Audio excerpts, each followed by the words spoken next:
In this gospel passage from Mark, we see that the poor widow gives everything she has to God, which is precisely what Jesus does at the end of Mark's gospel, atop Golgotha. This is what God asks of us. Remember, we heard in last Sunday's reading from Mark the command that Jesus gave. Love God with all your heart, with all your soul, with all your mind, with all your strength. The widow is an illustration of how one might do this. And there was another example of this given on April 12th, or April 15th, 1912, in the North Atlantic. Of the 2,228 people aboard the Titanic that day, one of the passengers was a man named John Harper, 39 years old, a renowned Scottish minister and preacher. Traveling with him was his 6-year-old daughter, Nina. Harper was a widower, so the sole remaining parent to this little child.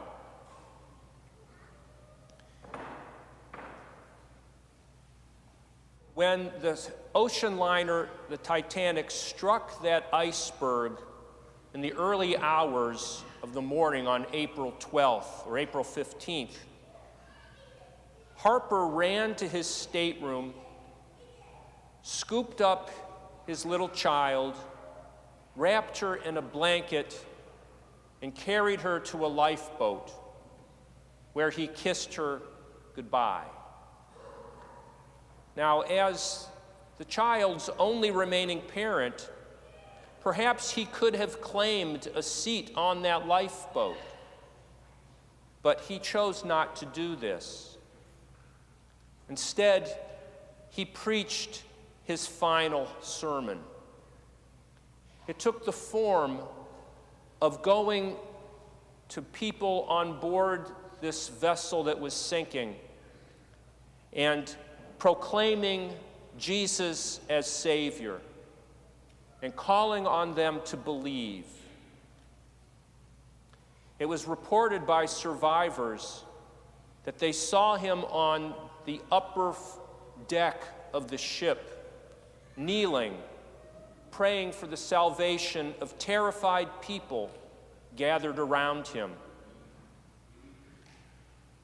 Harper was one of the more than 1,000 people who ended up in the icy water of the Atlantic in those dark hours. And he did not stop proclaiming the gospel even then. It was reported that he swam from passenger to passenger, flailing in the water, still calling on them to trust in Jesus. Now, of those more than 1,000 people in the water, a total of something like 1,500 died. He could have possibly been one of the mere handful who survived. It's possible, except for one thing. After seeing to his little child's safety, John Harper gave away his life jacket to another passenger, which pretty much sealed his doom. It was not to be that he would be among the survivors to witness the dawning of the day that was to come. John Harper was cut from the same cloth as that widow. Both of them gave everything to God out of love, trusting that God would preserve them. And that's precisely what Jesus did, who was preserved by his Father following his cross by being raised from the dead.